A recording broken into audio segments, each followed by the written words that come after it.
Welcome back to Design, Engineer, and Build. I appreciate you coming back, taking another look. Today we're building a table that you can build a jigsaw puzzle on. It's portable for those times when you need to move it out of the way. And it'll have drawers for storage for the pieces that obviously aren't assembled yet. So you can categorize them in which any way the picture dictates. And it's a fairly simple project. The whole table itself, once it's set on a table, coffee table, dining room table, you can rotate the tabletop to get at whatever end of the jigsaw puzzle you need to for convenience. And like I said, there's drawers on the side. There'll be 4 drawers underneath. Now, I'm using kind of a unique product that you've probably seen, but not necessarily used for this type of construction. It's an underlayment. It's a 1/4 inch ply. It's multiple ply, so I think it'll hold up really well. It's got a beautiful finish on the front, and I think it'll work really well. It'll be the working tabletop, and underneath the drawers, we'll case that in underneath the drawers as well to cube it in. And I'll show you the edging plans. We'll do some datoing on the edges to keep both the top and bottom of this kind of encased, and a area also designated for the drawers. So I'll show you that.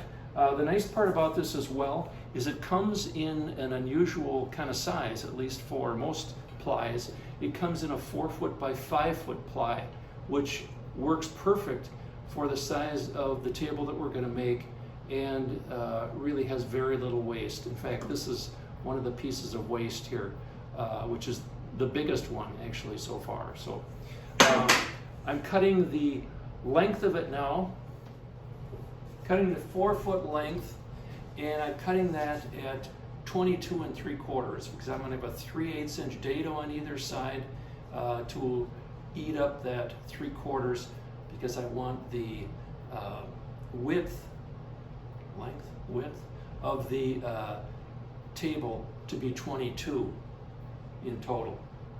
So that's where we're starting. I've got this cut, and then I'll cut obviously the other end at 29 3/4. So we'll have, I'm making 4 of these, so we'll have 4 pieces, actually 8 pieces, top and bottom, 22 3/4 by 29 3/4, and that's my start. So now, as you can see, I've got the higher sides, which I'll illustrate here shortly. I've got the higher sides cut roughly to length. They're all cut at approximately 32 inches in length. And I found some soft maple, was able to acquire some soft maple, and I've got one little piece of birch here that I'm using. But they're all 32 inches in length, 3 1/4 inches in width. And those will be on either side of the drawers, not in the drawer space.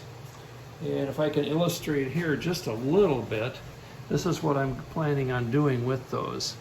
So this will be the very top. I've gotten 1 inch there. That'll be the ledge around the top of the table. Here's the 1/4 inch pieces that we just cut. That'll be the top, or the working top, where the puzzle pieces will be put together. And this is a drawer space underneath. It's 3/4, and then I've got a little punch out here for the drawer to slide in and out on, and another 3/4 here. Now here's the bottom 1/4 inch for the panel that we're going to put on the bottom. So the top, bottom, and then the drawer space here. So we're going to have to get the dado out and cut these pieces out as illustrated. But sides, the short sides, both short this way and short this way, it's your 1 1/4 pieces. They have to put, we have to put a tiny little dog ear on the edge, 1/4 inch by 3/8. But what you need to start out with first is these edges have to be perfectly parallel to each other. Then you set your saw blade 1 inch high and the fence to the outside of the blade 3/8 of an inch. Then you can take this little piece out. That's the start. Now the next thing to do is to get the sides, the taller sides, put in place and put one side flush on this side and the opposite side. You've got it all clamped together the way it should be. And then you can mark and cut off the excess on your side here. So I've since made some pretty good progress. Now I've just got this mocked up on top of my bench here. And this is the underside. The top side that the puzzle will be on is back around this side here. This is that 1 inch ledge with the rabbet, 1/4 inch rabbet on the edge that houses the top. Here's the space for the drawer and that 1/4 inch push out. It's 1/4 by 1/4. And then of course the 1/4 inch rabbet for the bottom. Now I did take, and you could probably do this a little bit more conservatively, but I did take 2 3/4 inch hardwood and cut that for either side for the middle for the drawer slide. Same profile as this side. And as you can see, I've got this bottom marked out, center there. That'll come to here. And then there's a center piece that comes right across. And again, I've got the cutout to make that fit in there. Cut that to width, and obviously the other side is just a mirror image of this other side. And I decided to run the drawers flush with this surface. And then I cut these short, used a chisel and a small saw to get those cut short. And those will act as a stop for the drawer, both here and here. And what I did to calculate that, I set my combination square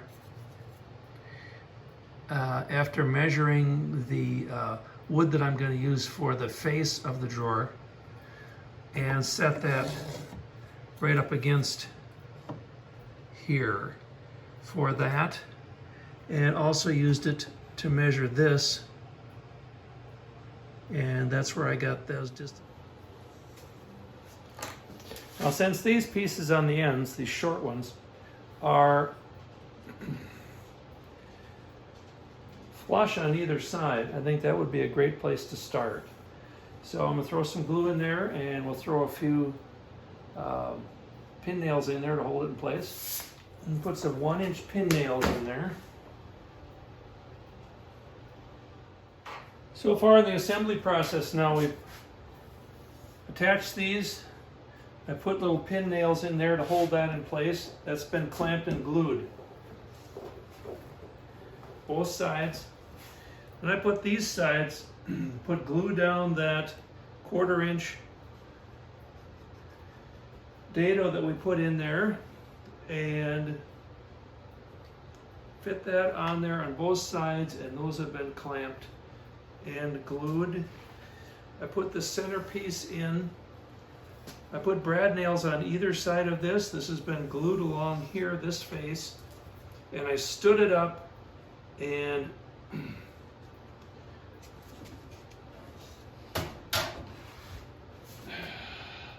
I put brad nails along this face as well to hold that flat.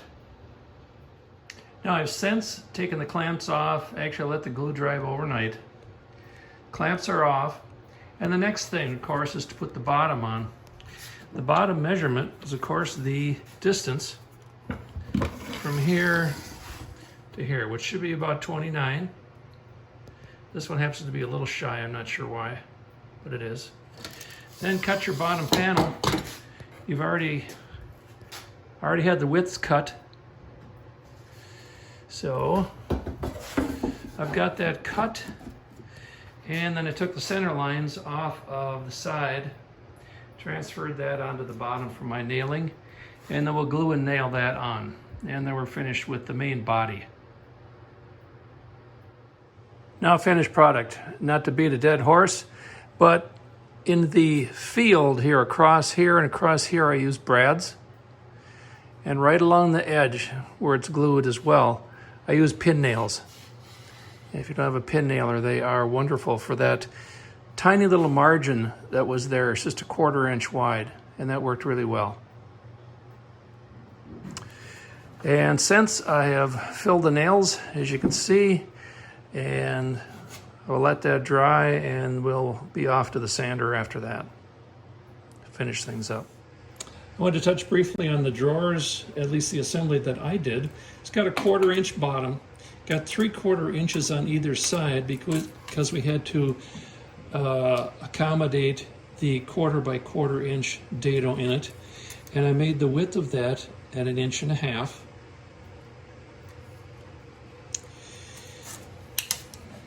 Just a peek at the bottom.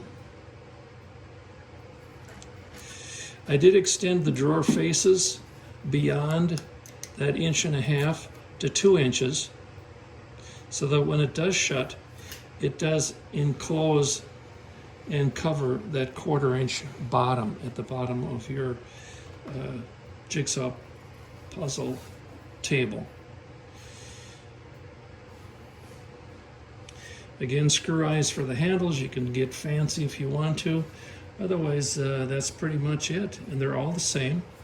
I'm looking at about 10 5/8 for a width here, if I can get that to stick.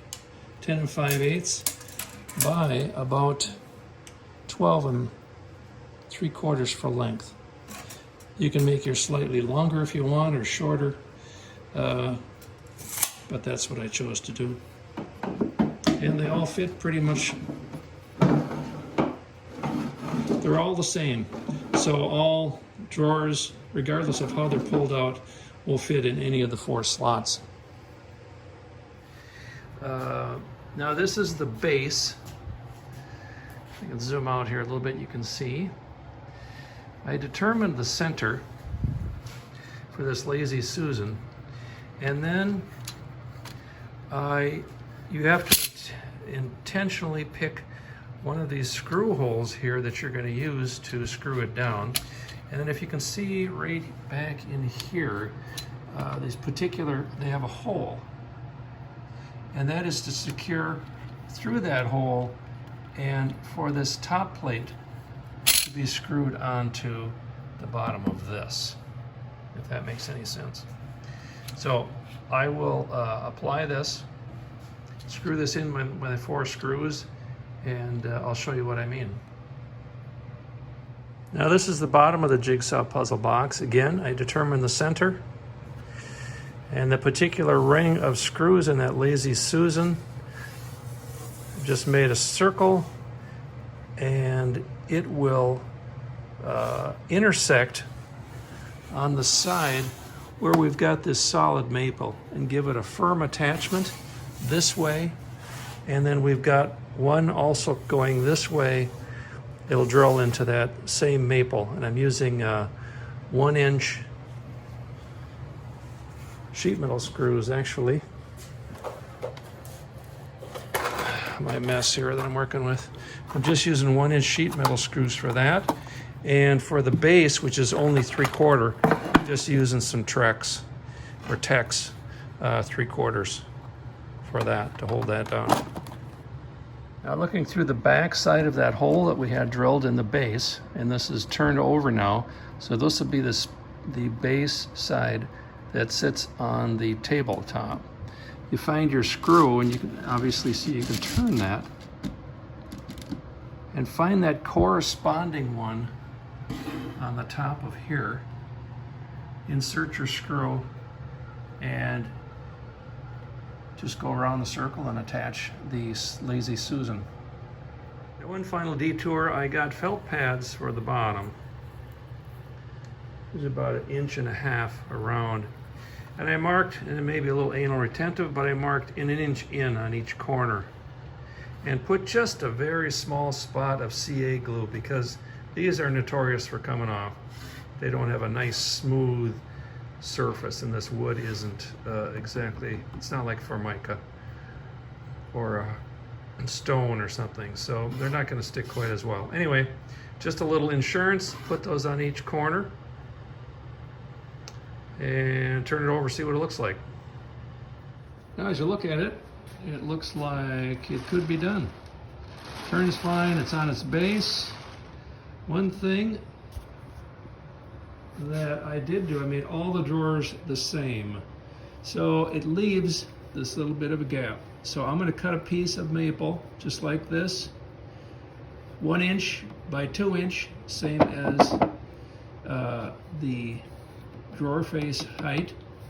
And we'll just throw a couple brads and some glue right in there to get that on either side to finish that off. So just a quick look at the final product. Drawers, I put that little piece in the middle. I purposely put a little gap there to kind of match that gap at the top of the drawer. That spins real nice. Same on the other side, obviously. And that's it. I hope you have fun with this project. If you do try it, it's not real difficult, but it does present some challenges. Anyway, I appreciate you listening and watching Design, Engineer, and Build, and we'll see you next time.